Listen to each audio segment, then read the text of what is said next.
सदगुरु कबीर साहब की एक साखी है। सदगुरु वचन सुनो हो संतो, मत लीजय सिर भार। हो हजूर ठाड़ कहत हूँ, अब तय संभर संभार। बहुत ही सरल साखी, सारगर्भित साखी, दिल को छू जाने वाली साखी है। सदगुरु वचन सुनो हो संतो। सदगुरु के महत्व को इसमें बताया गया। सदगुरु के वचन को सुनो। सदगुरु के वचन से ही हमारा कल्याण है। इस साखी में ही पूरी बात बता दी जाती है, जीवन की पूरी बात बता दी जाती है। सदगुरु वचन सुनो हो संतो, मत लीजिए सिर भार। सिर पर भार ना रखो। तमाम तरह के भार होते हैं। सदगुरु वचन सुनो संतो, मत लीजिए सिर भार। हो हुजूर ठाड़ कहत हूँ, अब तय संभर संभार। मैं हुजूर हो, तुम हुजूर हो, स्वामी हो, स्वयं के भगवान हो। मैं खड़े होकर के तुम्हें साहस दे रहा हूँ। हिम्मत करो और अपने को पहचानो। हो हुजूर ठाड़ कहत हूँ, अब तय संभर संभार।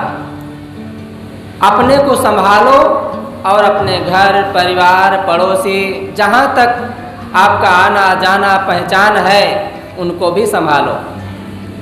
जब हम खुद हंसते हैं तभी दूसरे को हंसा सकते हैं। जब हम खुद सुधर जाते हैं तभी दूसरे को सुधार सकते हैं। जब हम खुद भक्त होते हैं तभी दूसरे को भक्त होने की प्रेरणा दे सकते हैं। जब खुद हमारे जीवन में वो शक्ति होती है, वो ताकत होती है, तभी वो ताकत हम दूसरे को दे सकते हैं। जब हम खुद भूखे मरेंगे, घर में अन्न नहीं होगा, तब दूसरे को कैसे दे सकते हैं? दूसरे को कैसे खिला सकते हैं? तो सदगुरु कहते हैं, सदगुरु वचन सुनो हो संतो, मत लीजिए सिर भार। गुरु के वचन ही हमें सीख दे सकते हैं। क्या सीख दे सकते हैं? सकलो दुर्मति दूर करो, अच्छा जन्म बनाओ। काग गौन गति छाड़ के हंस गौन चली आओ। दुर्मति को दूर करो, अपने दुर्बुद्धि को दूर करो। आज दुर्बुद्धि के कारण ही आदमी ना खाने योग्य चीज़ें खा रहा है, ना पीने योग्य चीज़ें पी रहा है, ना बोलने योग्य बातें बोल रहा है, ना कर्म करने योग्य कर्म कर रहा है। इसलिए सदगुरु कहते हैं, अपने बुद्धि को सुधारो, बदलो, अपने स्वभाव को बदलो। क्योंकि जब हमारा स्वभाव बदल जाता है तब हमारा देखना, सुनना, कहना सब बदल जाता है। हमारा स्वभाव बदल जाता है तो पूरा कर्म, जीवन सब बदल जाता है। अपने स्वभाव को हमें बदलना है। सकलो दुर्मत दूर करो, अच्छा जन्म बनाओ। अपने जन्म को अच्छा बनाओ। कुछ ऐसा पुण्य कर्म था, ऐसा कुछ हम भक्ति किए थे, ऐसा कुछ दान धर्म किए थे, जो आज ये मानव का तन मिला हमें। बड़े भाग्य मानुष तन पावा, बड़े भाग्य से मानव जीवन मिला है। इस मानव जीवन में गुण की महत्ता है, इसलिए जीवन हमें मिला। अगर इस जीवन के अलावा कोई जीवन मिल जाता तो क्या हमारे मन में सत्संग के लिए सूझ हो पाती? क्या हमें कोई सत्संग के बारे में बता पाता? क्या हमें कोई सत्संग भक्ति ज्ञान के बारे में उपदेश दे पाता? नहीं, ना दे पाता, ना हम सुन पाते। क्योंकि हमारे जीवन में वो कहने सुनने की शक्ति ना होती, समझने की क्षमता ना होती। क्योंकि मनुष्य जीवन ही एक ऐसा जीवन है जिसमें सुनने, समझने, कहने की क्षमता है, विवेक करने की क्षमता है। मनुष्य जीवन में ही हम अपना कल्याण कर सकते हैं। इसी में अपने स्वभाव को बदल सकते हैं, अपने बिगड़े खूंखार जीवन को बदल सकते हैं। बहुत सारे प्रमाण हैं, उदाहरण है। जैसे रत्नाकर डाकू के रूप में थे, अपने जीवन को बदल करके एक संत रूप, वाल्मीकि के रूप में समाज के सामने आए और अपने जीवन को अमर बना लिए। एक अंगुलीमाल करके डाकू थे, जो बुद्ध की शरण उन्हें मिली, उनकी बातें उनको लगी और उनके जीवन में बदलाव आया और अहिंसक के रूप में तैयार हुए और समाज में अमर हो गए, जीवन में अमर हो गए। ये बड़ा उदाहरण है। अब ना जाने कितने ऐसे उदाहरण है, लोगों को कहते सुना गया कि भटकते भटकते बुढ़ापा आ गया, अब ये जीवन हमें मिला, अर्थात अब ये हमें संत गुरुजन मिले। अगर ये पहले से बचपन से जीवन मिला होता, संत गुरुजन मिले होते, तो हमारा जीवन कुछ और होता। बुढ़ापा में ही सही, जब से जागे तभी सवेरा। कम से कम हमें संत गुरुजन मिल तो गए, तो सकलो दुर्मत दूर करो, अपने दुर्मति को संभालो, सुधारो। दुर्मति ही हमें शराब के लिए, गुटखा के लिए, दुर्व्यसन करने के लिए प्रेरणा देती है। दुर्मति ही हमें लड़ने के लिए प्रेरणा देती है, झगड़ने के लिए प्रेरणा देती है, मुकदमेबाजी, छल कपट, घूसखोरी, बेईमानी सबके लिए प्रेरणा देती है। अगर हमारी बुद्धि ठीक हो जाए तो बहुत वंदना की जरूरत नहीं है, बहुत अगरबत्ती की जरूरत नहीं है, बहुत पूजा पाठ की जरूरत नहीं है, बहुत मंदिर मस्जिद की जरूरत नहीं है। बस जीवन ही हमारा मंदिर हो जाता है, हमारे अंदर के बैठे परमात्मा ही भगवान हो जाता है, हमारे घर में जो देवी देवता हो जाते हैं, हमारे घर के सदस्य ही देवी देवता हो जाते हैं जब हमारी बुद्धि ठीक हो जाती है। क्योंकि नजरें बदली तो नज़ारे बदल गए, किश्ती ने रुख बदला तो किनारे बदल गए। हमारी देखने की दृष्टि बदल जाती है तो सब बदल जाता है, सब बदल जाता है। हमारा जैसा चश्मा होता है वैसे हमें दिखाई देता है। हमारा चश्मा हमें कैसे रखना है ये हमारे ऊपर है। लाल रखेंगे तो लाल दिखाई देगा, काला रखेंगे तो काला दिखाई देगा, सफ़ेद रखेंगे तो सफ़ेद दिखाई देगा। जैसा चश्मा होगा वैसा आपको दिखेगा। अब कैसा चश्मा आपको पसंद है वो आप स्वयं उस पर विचार करना है। ये हाथ है हमारा, ये हाथ से हम सेवा कर सकते हैं, फूल दे सकते हैं, पैर छू सकते हैं, पैर दबा सकते हैं, माता पिता बड़े बुजुर्गों संत गुरुजनों की सेवा और उनका आदर सम्मान कर सकते हैं, आरती बंदन कर सकते हैं। लेकिन इसी हाथ से चोरी, छल कपट, बेईमानी, घूसखोरी न जाने क्या क्या कर सकते हैं। ये हाथ आपका है, इस हाथ से कैसे उपयोग करना है वो आपके ऊपर है। सकलो दुर्मत दूर करो, अच्छा जन्म बनाओ, काग गवन गति छाड़ के हंस गवन चली आओ। कौवा की चाल छोड़ करके हंस की चाल में हमें चलना है। कौवा अपने स्वभाव के कारण दुखी होता है। एक बार एक कौवा उड़कर कहीं जा रहा था, अपना बोरिया बिस्तर बांध रहा था और तैयारी बना रहा था। वहीं पर कोयल आ जाती है। कोयल बोलती है, भैया कहाँ जा रहे हैं? एक ही पेड़ पर रहते थे, मित्रता थी। भैया कहाँ जा रहे हैं? कौवा बोला, कहीं दूर देश जाऊंगा जहाँ मेरा लोग आदर कर सकें, क्योंकि यहाँ पर सब लोग मुझे पत्थर मारते हैं, लोग मुझ पर नज़र उठाते हैं, घूर कर देखते हैं, इसलिए मुझे यहाँ छोड़ करके जाना है। कोयल बड़े प्रेम से बोलती है कि भैया आप जहाँ जाएंगे आपको लोग पत्थर ही मारेंगे। कौवा बोला, ऐसा क्या है? मुझ में क्या कमी है? तुमसे मैं कम हूँ क्या? जैसे तुम काली हो वैसे मैं भी काला हूँ, मुझ में क्या कमी है? मुझे सब जगह पत्थर क्यों मारेंगे? कोयल बड़े प्रेम से कहती है, भैया सब कुछ ठीक है, आपका चेहरा भी सुंदर है, रूप भी बढ़िया है, सब कुछ बढ़िया है, पर आपकी जो स्वभाव है वो गंदा है, आपकी जो बोलने की क्रिया है वो गंदी है, उसको आप बदल लीजिए। आप जहाँ रहेंगे वहीं आपका स्वागत होगा, वहीं आपका आदर होगा। कागा काको धन हरे, कोयल काको दे, मीठी वाणी बोल के जग अपनो कर ले। मीठी वाणी बोल करके वो सबको अपना बना लेती है और कौवा कर्कश वाणी बोल करके सबको पराया बना लेता है, अपने को भी पराया बना लेता है। ये वाणी ही तो है जो महाभारत तैयार कर देती है, ये वाणी ही तो है जो रामायण तैयार कर देती है। वाणी का अगर सुधार हो जाए, स्वभाव का सुधार हो जाए तो ये धरती हमारे लिए स्वर्ग बन सकती है। हमारे आकाश में स्वर्ग खोजने की जरूरत नहीं पड़ेगी, मंदिर में हाथ जोड़ने की जरूरत नहीं पड़ेगी, हमारा घर ही मंदिर हो जाएगा। देवता खोजने की जरूरत नहीं पड़ेगी, हमारे घर के माता पिता बुजुर्ग ही देवता हो जाएंगे। हमें भगवान की जरूरत नहीं पड़ेगी, क्योंकि हमारी आत्मा ही भगवान हो जाएगा। हमारे लिए गुरु संत भगवान हो जाएंगे, परमात्मा हो जाएंगे। अपने स्वभाव को हमें बदलना है, कर्मों को अपने सुधारोगे भाई, तुम पर जुल्म है न ईश्वर खुदाई, तुम पर जुल्म है न ईश्वर खुदाई। कर्म हमारा अच्छा है तो किस्मत हमारी दासी है, धर्म हमारा अच्छा है तो घर में मथुरा काशी है, कर्म धर्म दोनों अच्छे तो जीवन बने अविनाशी है, कर्म धर्म दोनों बिगड़े तो गले में आम की फांसी है। कर्म हमारा अगर बिगड़ जाता है तो वही हमारे लिए गले की फांसी बन जाती है। सदगुरु कबीर ने कहा है, आपू ही बर आपन घर बंदा फंदा, अपने से ही हम रस्सी बनाते हैं और अपने गले के लिए फांसी बना लेते हैं। आज जो फांसी लोग कहते हैं फलाने गांव में एक फांसी लगा लिए, तो फांसी उसके गले में कोई दूसरा नहीं फंसाने गया, वो स्वयं रस्सी का जुगाड़ बनाया, जुगाड़ किया और पंखे में लटकाया और अपना उसमें लटक गया। अपने से ही सब उपाय हम करते हैं, इसलिए अपने स्वभाव को ही हमें बदलना है, कैसे हमें बनना है। हंस की चाल हमें चलना है। हंस एक प्रतीक है मानव जीवन के लिए, क्योंकि दुनिया में किसका उदाहरण दिया जाए, हंस शाकाहारी होता है और दूसरी बात वो नीर चीर कप की परीक्षा करता है, उसके सामने दूध रख दिया जाए पानी मिला करके तो दूध को ले लेता है और पानी को छोड़ देता है।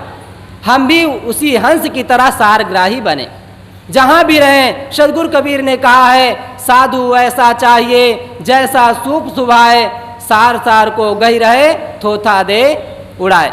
सार को लेना है, असार को छोड़ना है। हमें 4 बातें ध्यान में रखना है। 2 बातें जिसमें याद करने लायक है और 2 बातें भूलने लायक है। हमें 2 बातें नहीं भूलना चाहिए और 2 बातें सदैव के लिए भूल जाना चाहिए। वो 2 बातें हैं, हम संतों की दृष्टि से कहें तो अपने आप को नहीं भूलना चाहिए और मृत्यु को नहीं भूलना चाहिए। अपने आप को जो भूल जाता है वास्तव में वही चोरी करता है, वही बेईमानी करता है, वही घूसखोरी करता है, वही गुटखा खाता है, वही देवी देवता भूत प्रेत टोना टोटका जादू मंत्र ना जाने क्या क्या मानता है, क्योंकि अपने आप को ही भूल जाता है। अपने आप को भूलने वाला ही ना जाने क्या क्या कर्म करने लग जाता है और मृत्यु को भूल जाता है। मृत्यु को याद रखने वाला, मौत को याद रखने वाला पाप कर सकता है, कमी कर सकता है, गलतियां कर सकता है, पत्नी को बहू को परेशान कर सकता है। जो अपने मौत को याद रखता है, अपने बहू को बेटी समझ लेता है, अपने माँ को देवी समझ लेता है, जो मौत को याद रखता है अपने आप को याद रखना है, अपने घर के सदस्यों को ही महान समझ लेता है, परमात्मा समझ लेता है, अपने घर को ही स्वर्ग बना लेता है, धरती ही उसके लिए स्वर्ग जैसा लगती है। हम अपने आप को समझें और मौत को समझें, मौत को याद रखें। मौत को याद रखने वाला कभी गलती नहीं करता है। और दूसरी बात भूलने लायक है, वो क्या है, कोई हमें गाली दे दिया है भूल जाएं, कोई हमें कटु बोल दिया है भूल जाएं, हमें हमारा कोई अपमान कर दिया है उसे भूल जाएं, क्योंकि नहीं भूलेंगे तो आपको नींद नहीं लगेगी, आप सो नहीं पाएंगे, उसी के बारे में सोचते रहेंगे, चिंतन करते रहेंगे, मनन करते रहेंगे, फिर आप नींद कैसे ले सकते हैं। इसलिए भूल जाएं। और किसी के साथ यदि भला किए हैं, उपकार किए हैं तो उसको भी भूल जाएं, क्योंकि यदि उसको याद रखते हैं तो अहंकार का शैतान चढ़ बैठता है। सदगुरु कबीर ने कहा है, आपा तजे हरि भजे नक्सिक तजे विकार, सब जीवन से निर्भय रहे साधु मता है सार। आपा को त्यागो, और आपा को तभी त्यागा जा सकता है जब उपकार की भावना को भूल जाते हैं। माता पिता अक्सर ये याद रखते हैं कि हम पैदा किए हैं, पाले पोसे हैं, पढ़ाए लिखाए हैं, ना जाने क्या क्या बातें उपकार की जो होती है उसको याद रखते हैं, और उसी याद के कारण उन्हें बार बार ये फील होता है, दुख होता है, हमारे बेटा बात नहीं मानते हैं, बहू बात नहीं मानती है, हमारे बात की वैल्यू नहीं समझते हैं, कीमत नहीं समझते हैं, हमारे घर को नरक बना दिए हैं। ऐसा क्यों याद रहता है? क्योंकि हम भलाइयों को याद रखें, उपकार को याद रखें। यदि उपकार को भुला दें कोई बात नहीं, हमारा कर्तव्य था, क्योंकि हम माता पिता बने हैं। ये संसार एक नाट्यशाला है। जैसे नाटक लोग करते हैं, कोई राम बनता है, कोई सीता बनती है, कोई कुछ बनते हैं, कोई कुछ बनते हैं, कोई साधु बनता है, कोई असाधु बनता है, कोई डाकू, कोई गुंडा, कोई रावण, सब अपना अपना पार्ट अदा करते हैं। इसी प्रकार ये संसार जगत में नाट्यशाला जो मंच है, इस पर हम अपना अपना पार्ट अदा कर रहे हैं। कोई साधु बने हैं, कोई माता पिता बने हैं, कोई पुत्र बना है, कोई भाई बना है, कोई बहू बनी है, कोई माँ बनी है, सब अपना अपना पार्ट अदा कर रहे हैं। अगर उस पार्ट अदा करने में कोई कमी हो जाती है तो केवल हंसी के पात्र बन जाते हैं, लाभ कुछ नहीं मिलता है। अगर लाभ हमें लेना है तो जो उपकार की भावना है अपने तरफ से उसे भूलना चाहिए। 5 वर्ष के बच्चे को, 5 वर्ष का बच्चा अगर है आपके घर में, उसको खूब प्यार दो, स्नेह दो, सहारा दो, क्योंकि आपके बिना वो कैसे जिएगा। उसके पूरे प्यार की, संस्कार की ज़रूरत है। लेकिन 5 से अगर वो 15 साल तक का, उसको कड़ी दृष्टि रखो, कहाँ जाता है, किससे बात करता है, क्या करता है, क्या खाता है, कहाँ रहता है, किसकी संगत करता है, इस पर कड़ी दृष्टि रखना चाहिए। फिर भविष्य में वही बच्चा जब गढ़ करके तैयार होगा तो आपका उपकार भी मानेगा, आपके पैर भी छुएगा, सेवा भी करेगा, सब कुछ करेगा। संस्कार हमें देना चाहिए। लोग अपने बच्चों को कार खरीदते हैं और तमाम तरह की संसाधन खरीद देते हैं, सुख सुविधाएं खरीद देते हैं, और बच्चा उसी में फूल करके बादल हो जाता है और अहंकार में पड़ करके सब कुछ खो बैठता है। इसलिए अपने बच्चों को संस्कार दें। पूत कपूत तो का धन संचय, पूत सपूत तो का धन संचय।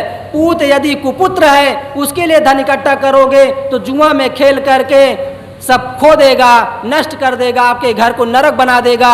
अगर पूत सुपुत्र है तो वही पुत्र आपके लायक बन करके, देवता बन करके आपके जीवन को महान बना देगा, आदर्शमय बना देगा और जीवन में आपको बहुत लाभ देगा।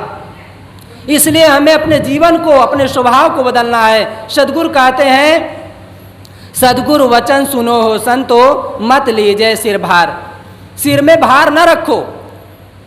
एक माँ, एक बुढ़िया, किसी से भी आप पूछो, उसके एक छोटा सा बच्चा अगर उसको आप कोई काम बताते हैं या कोई बात कहते हैं तो उनके एक शब्द निकलता है, मूड गर्म है, बहुत चिंता है, बहुत टेंशन है, ऐसे ऐसे शब्द निकलते हैं। ऐसा शब्द कब निकलता है? जब भार होता है, जब सिर पर भार होता है तब ऐसे शब्द निकलते हैं। इसलिए अपने सिर के भार को हल्का करना है, और हल्का तभी हम कर पाएंगे जब भजन करेंगे। भजन करेंगे, भजन करो भगवान का, विलम्ब करो ना कोई, ना जाने इस देह का कौन घड़ी का होए।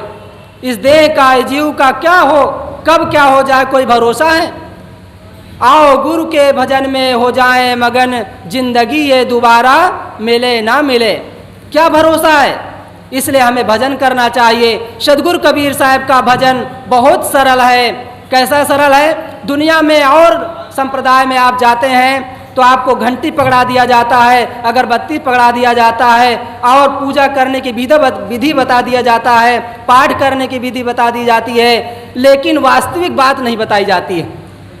सद्गुरु कबीर साहब का भजन बहुत सरल है, वो हर कोई कर सकता है। माँ भोजन बनाते समय, चूल्हा चौका बर्तन करते समय, आप गाड़ी चलाते समय, आप ट्रेन में बैठे हैं, किसानी कर रहे हैं, कोई काम कर रहे हैं, हर समय सद्गुरु कबीर साहब का भजन कर सकते हैं। वो कौन सा भजन है? मन की तरंग मार लो बस हो गया भजन, आदत बुरी सुधार लो बस हो गया भजन। मन की तरंगों को हमें मारना है और आदत को हमें सुधारना है, बदलना है। सद्गुरु कबीर साहब का ये सरल छोटा सा भजन, ये पद लंबा है, लेकिन इसकी जो वास्तविक मूल बात है, सार बात है, वो ऊपर की पंक्ति, 2 पंक्तियों में ही कह दिया गया है। मन की तरंग मार लो बस हो गया भजन, आदत बुरी सुधार लो बस हो गया भजन। सद्गुरु वचन सुनो हो संतो। सद्गुरु के वचन हमें यही तो सीख देते हैं।